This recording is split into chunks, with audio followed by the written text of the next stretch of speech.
Halo semuanya, selamat datang di Kisah Bijaksana, tempat kita berbagi cerita sederhana namun menyimpan pelajaran dan makna yang sangat dalam.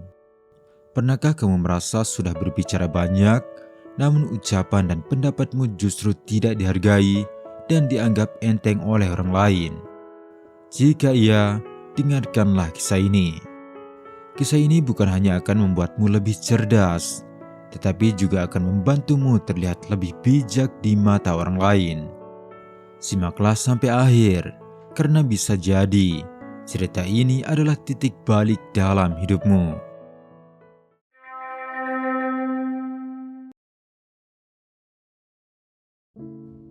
Suatu ketika di sebuah hutan yang rimbun dan tenang, hiduplah seekor burung hantu muda. Ia bukanlah burung hantu biasa. Sejak kecil ia dikenal sebagai putra dari burung hantu paling bijaksana di seluruh hutan. Ayahnya dihormati oleh rusa, kelinci, monyet, juga oleh penghuni hutan lainnya. Nama sang ayah sering disebut setiap kali ada masalah. Jika terjadi perselisihan, semua hewan akan berkata, "Pergilah ke burung hantu tua, ia pasti tahu solusinya." Burung hantu muda tumbuh dengan mendengar semua pujian itu. Dan perlahan, tanpa disadari, timbul keinginan dalam hatinya untuk diakui juga. Sejak sayapnya cukup kuat untuk terbang sendiri, burung hantu muda mulai sering memberi nasihat. Bukan hanya saat diminta, tetapi di hampir setiap kesempatan. Saat kelinci kebingungan memilih jalan, ia langsung berkata, "Kamu harus berpikir lebih tenang. Ayahku selalu bilang, keputusan terbaik datang dari kepala yang dingin." Saat monyet bertengkar dengan tupai, ia juga menyela, "Kalian seharusnya berdamai. Konflik hanya membuat hidup semakin berat." Namun masalahnya hanya satu, tidak semua nasihat itu dibutuhkan. Awalnya hewan-hewan hutan hanya saling pandang dan diam. Mereka tetap menghormatinya, setidaknya karena sang ayah. Namun lama-kelamaan, burung hantu muda lebih sibuk berbicara daripada mendengarkan. Ia tidak bertanya apa yang sebenarnya terjadi. Ia tidak peduli apakah nasihatnya membantu atau tidak. Yang penting baginya hanya satu, orang-orang melihatnya sebagai burung hantu bijak seperti ayahnya. Suatu hari, terjadi sebuah kejadian besar di hutan. Setelah hujan deras, sebuah pohon tua tumbang. Batangnya yang besar menutup lubang tanah tempat tinggal keluarga kelinci. Kelinci panik, rusa segera datang membantu. Sedang monyet mengajak hewan lain untuk mendorong kayu itu bersama-sama. Mereka bekerja keras, berkeringat, kelelahan, tetapi tidak menyerah. Dan di atas dahan pohon terdekat, burung hantu muda hanya bertengger dan mengamati. Alih-alih turun membantu, ia justru mulai berbicara. "Kalian seharusnya bekerja dengan lebih teratur," katanya. "Dorong dari sisi kanan, bukan kiri." Tenaga tanpa strategi hanya akan sia-sia. Ia terus berbicara, terus memberi arahan, terus merasa dirinya paling tahu. Padahal tidak satupun cakarnya membantu mendorong kayu itu.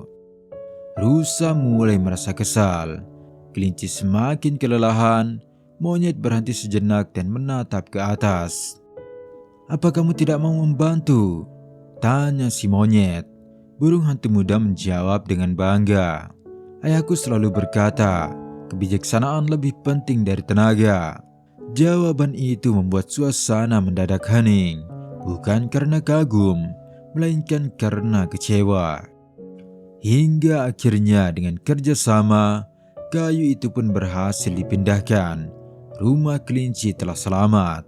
Namun tidak ada yang berterima kasih pada burung hantu muda. Tidak ada pujian untuknya, tidak ada senyuman. Saat ia terbang mendekat, ia mendengar bisikan para hewan. "Dia cuma pandai bicara, sok bijak, tong kosong." Kata-kata itu menusuk hati burung hantu muda lebih tajam daripada cakar. Burung hantu muda terdiam. Baru saat itulah ia benar-benar tersadar. Selama ini, ia tidak benar-benar membantu. Ia hanya ingin terlihat bijak. Dengan hati yang berat, ia terbang pulang ke rumahnya.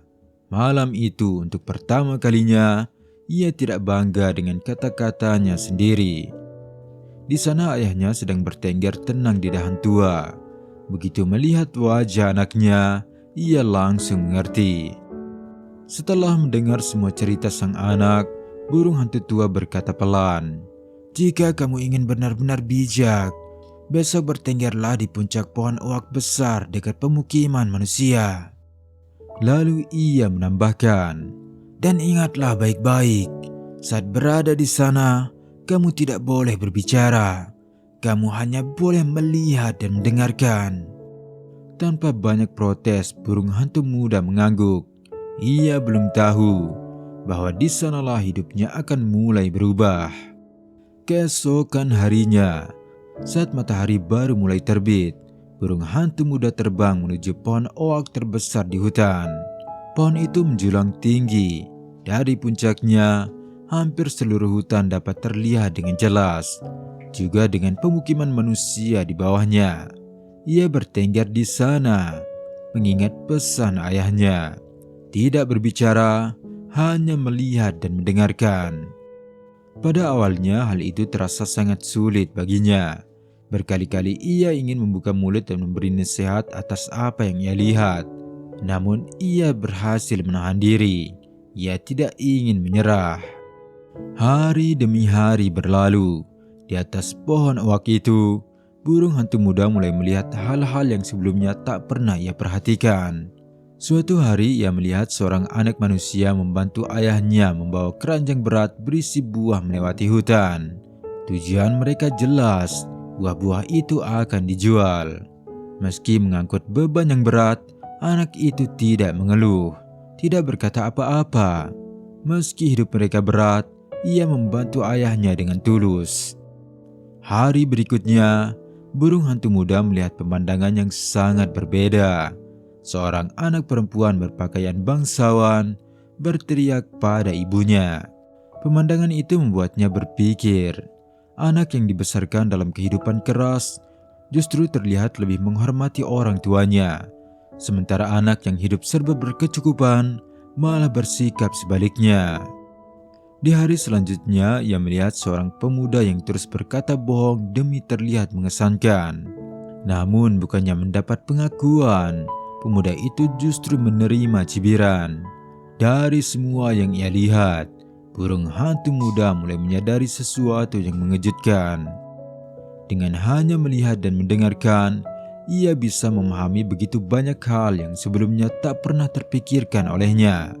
"Jika saja aku tersibuk berbicara," pikirnya dalam hati, "aku tidak akan pernah melihat dan menyadari semua ini." Burung hantu muda mendengar banyak cerita. Sebagian benar, sebagian lainnya jelas berlebihan.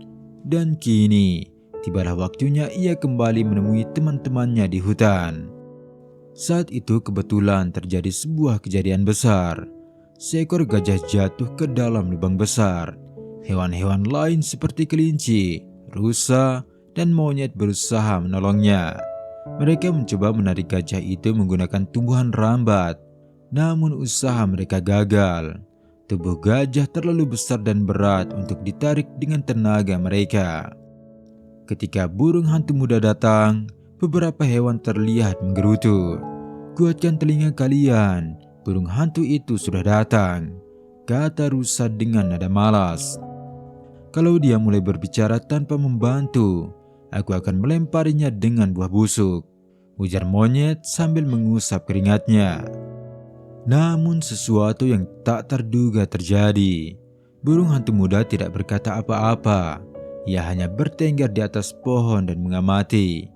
Ia memperhatikan situasi dengan seksama, mendengarkan suara-suara di sekitarnya, mencari solusi dalam diam. Dalam pengamatannya, ia menyadari bahwa tenaga saja tidak akan cukup. Setelah memahami keadaan, burung hantu muda terbang pergi tanpa sepatah kata pun. Hewan-hewan yang ada di sana saling pandang. Mereka merasa heran. Beberapa saat kemudian, burung hantu muda kembali bersama ayahnya. Tanpa perlu melihat keadaan terlalu lama, burung hantu tua segera memberi arahan. "Dorong batang pohon itu ke dalam lubang," katanya sambil menunjuk sebuah batang besar yang tak jauh dari sana. "Kamu gajah, menjauhlah ke posisi yang aman." Tanpa banyak bertanya, semua hewan segera melakukan perintah itu. Mereka percaya pada burung hantu tua, makhluk paling bijak di hutan. Dan kali ini, burung hantu muda ikut membantu mendorong batang pohon tersebut. Setelah perjuangan yang melelahkan, batang pohon itu akhirnya jatuh ke dalam lubang. Barulah mereka menyadari batang pohon itu ternyata cukup kuat untuk menjadi pijakan bagi gajah. Dengan perlahan, gajah pun berhasil keluar dari lubang. Sorak-sorai terdengar di seluruh hutan. Para hewan memuji kecerdikan burung hantu tua. Namun ada satu hal yang masih mengganjal di benak mereka. Monyet pun bertanya, "Tuan burung hantu, bagaimana Anda bisa menemukan solusi ini begitu cepat? Padahal Anda baru saja datang dan belum sempat melihat situasinya." Burung hantu tua tersenyum, lalu menjawab dengan tenang, "Anakku, burung hantu muda ini telah menceritakan situasinya kepadaku, dan solusi yang aku berikan berasal darinya. Ia hanya memintaku untuk menyampaikannya kepada kalian." Mendengar itu, semua hewan terkejut. "Kalau begitu," tanya kelinci, "mengapa bukan dia sendiri yang menyampaikan ide itu?" Burung hantu tua menjawab dengan suara lembut, "Anakku merasa bahwa kalian sudah tidak mau lagi mendengarkan ucapannya. Karena itulah ia memilih orang yang masih kalian percayai." Jawaban itu membuat semua hewan terdiam. Mereka tak menyangka burung hantu muda yang dulu mereka cibir telah berubah sejauh ini. Ia memilih diam, mengamati, berpikir, dan bertindak dengan cara yang tepat. Sejak saat itu, burung hantu muda tak lagi dikenal sebagai burung hantu yang banyak bicara. Kini ia dikenal sebagai burung hantu muda yang bijak dan cerdas. Bukan karena kata-katanya, melainkan karena pemahamannya.